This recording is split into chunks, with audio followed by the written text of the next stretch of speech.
I've heard it described as being like Bali in the 1960s, but I didn't go to Bali in the 1960s, so I don't really know. It's a wild, beautiful, quiet island. It's full of exciting places to discover. It's really an adventure to be there. When you're in Timor-Leste, there's a real feeling that it's not the job and getting things done that are most important. It's the people that are most important, and spending time with people that you love and care for and enjoy their company. It's like there's almost a mantle of happiness that you can enter into because of this warmth that people have for other people in their lives.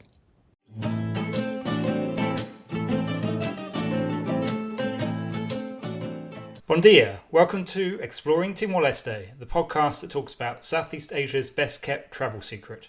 I'm your host Jonty, and I'll share first-hand insights, expert interviews and practical travel tips. Whether you're a traveller, a culture lover or just curious about places rarely covered in the mainstream, you're in the right place. Let's explore Timor-Leste.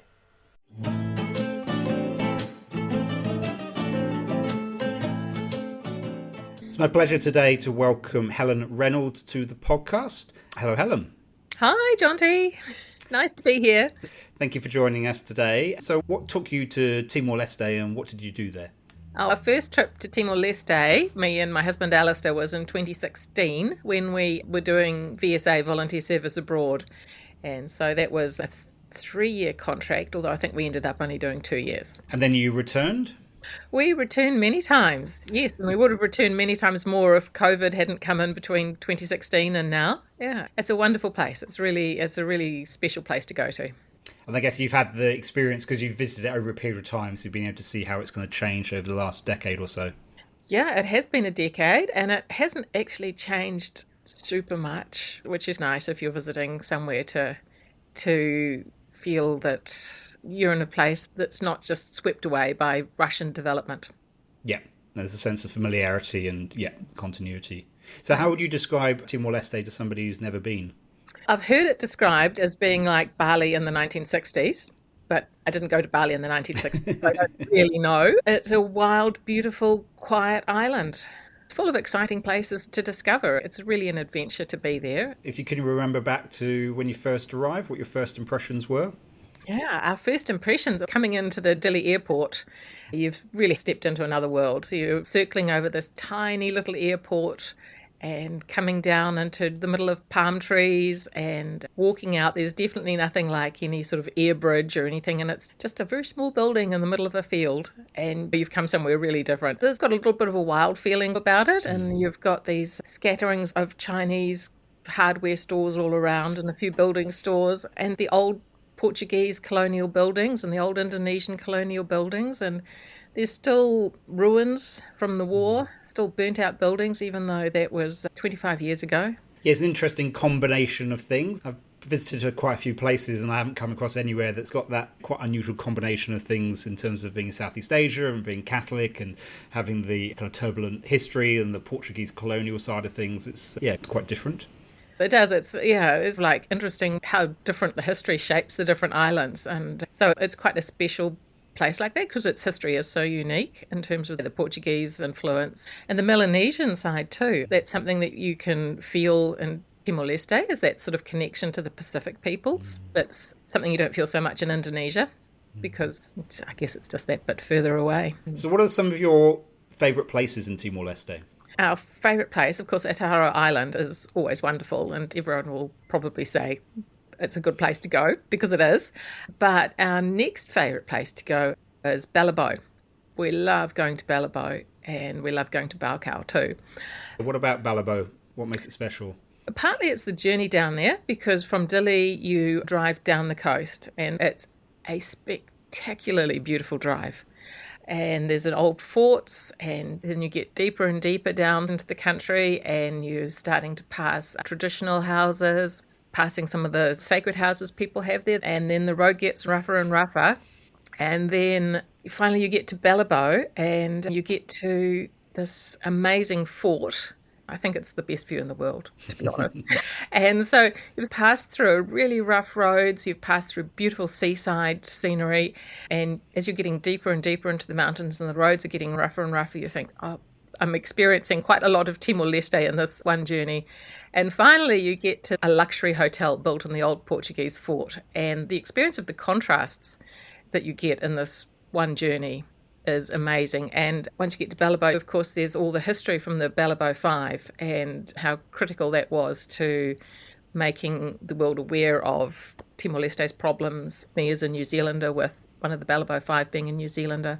The Balibó Five, just for reference, they were a mixture of British, Australian and Kiwi journalists who were based in Balibó in 1975 when the Indonesian army invaded. They were executed by the army, so there's quite a tragic history there. There's a good film, I believe, that tells the story. Yeah, a really good film and good books too. A really dramatic story. So having all those layers of history that you can dig into a bit in your trip to Balibó is something very special too. How did yourself and Alistair get to Balibó? Like, how would you suggest that people travel around Timor? Yeah, travelling around Timor is not easy, as may be a theme in a number of your podcasts. It's adventure travel. And Alistair and I are a little bit older and we've got sore hips and sore shoulders and sore backs. So we have hired cars to get there. But the problem with hiring cars in Timor-Leste is it's really expensive. You're well advised to get a driver because the roads are weird and scary. It costs you about 150 US a day at least, and maybe up to 200 depending on your luck. So that makes it really quite expensive. So Alistair and I go by scooter, and so Alistair drives the scooter and I'm on the back. So the best way to get around is really to hire a motorbike of some sort, and you can do it on scooter if you're not going too far into the real mountains. It's amazing where they can get to on a scooter. The road to Baucau is good. The road to Balibó is good until you go inland, and then it's pretty bad. It's half an hour, I think, into the bad sections. If you want to head further into the mountains, then a motorbike or a vehicle is probably the best way to get up there.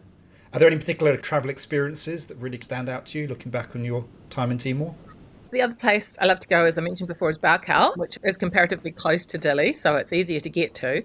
And the thing that I always loved about Baucau too is, again, this sort of weird contrast, is that in the 70s, the Portuguese had decided that Baucau would make a wonderful honeymoon destination.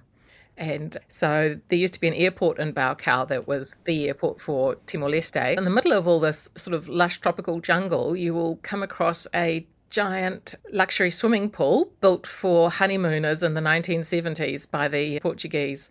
It doesn't have the sort of typical water system because that would be impossible with the Timorese infrastructure. So it's fed by mountain streams, so just fresh mountain stream water, filling up the pool, and they empty it every other day or something and just get more fresh mountain water. So Timor-Leste can be really hot and sticky and quite hard to swim in because of the number of crocodiles, which you may have mentioned before on your podcast, but it does make swimming in the sea a bit problematic in most places. So to finally be cool and refreshed in this sort of rather bizarre pool that looks as if it's been flown in by aliens from a 1970s movie set, it's so much fun. I love it. And you can stay at the Posada de Baucau, which is built by a soap company, sort of a Portuguese guy who has made his money from making soap. And so again, it's that sort of special, strange clash of cultures that makes it a really interesting and different place, Timor-Leste.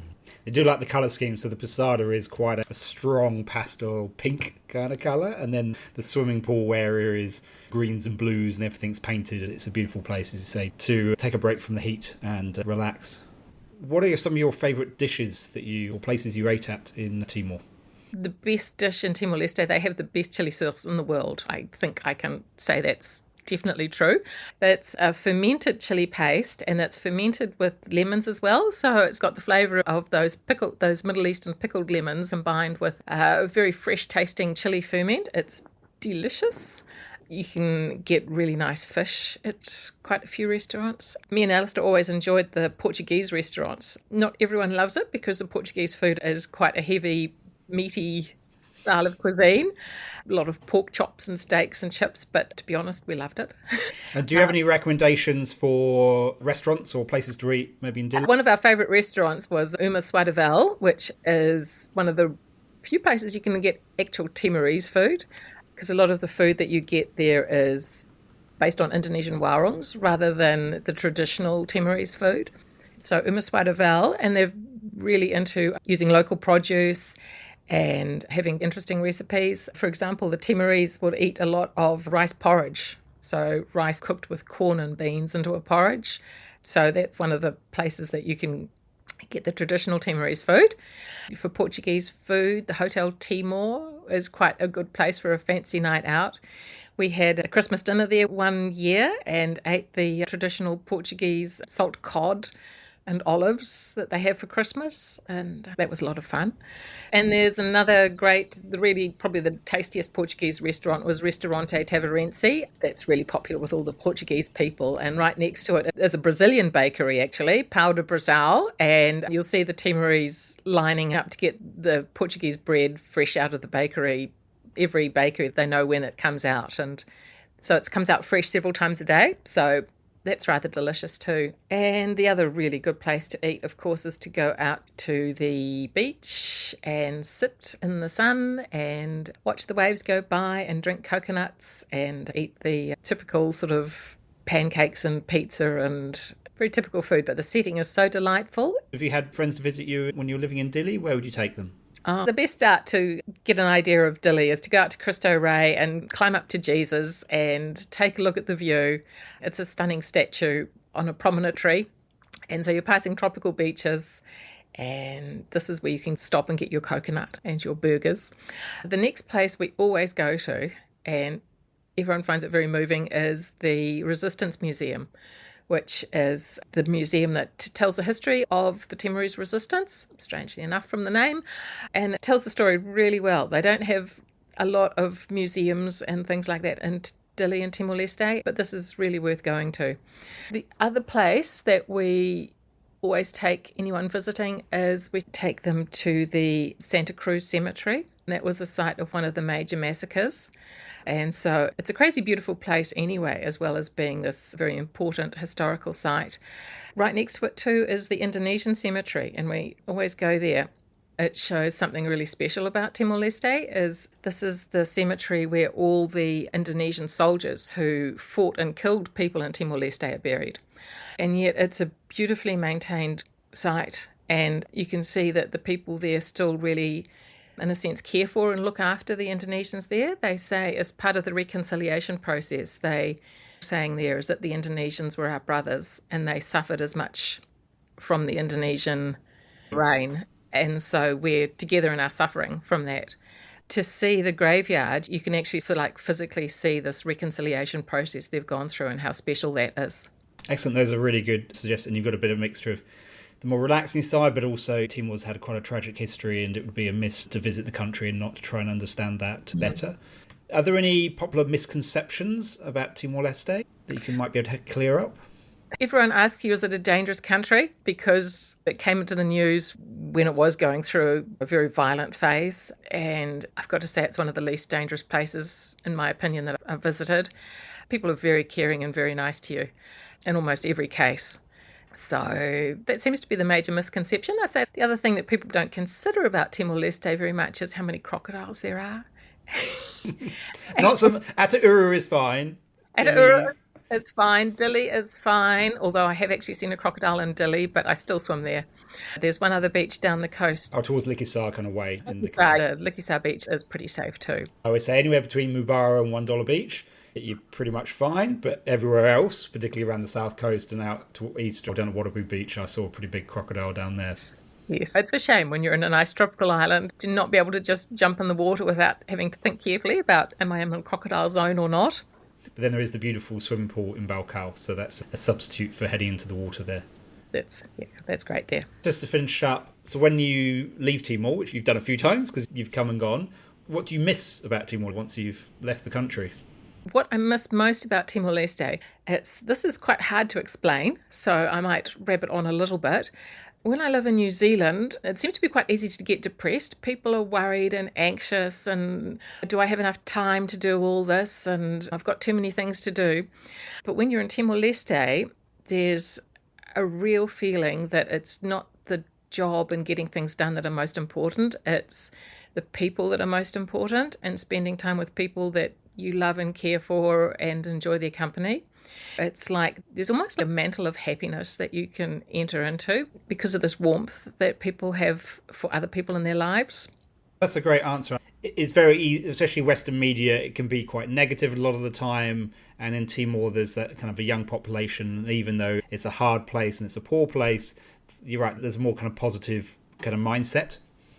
And I'm not a Catholic or a Christian in any way, but I sometimes wonder if there's the focus on the spirituality that is a result of everyone being pretty steady worshippers, and instead of worrying about the here and now, puts you on a slightly different plane. I don't know.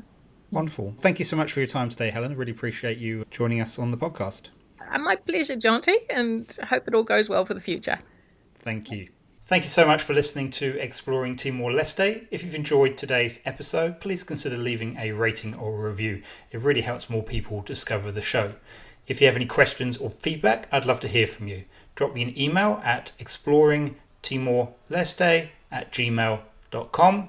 Until next time, obrigado ho adeus.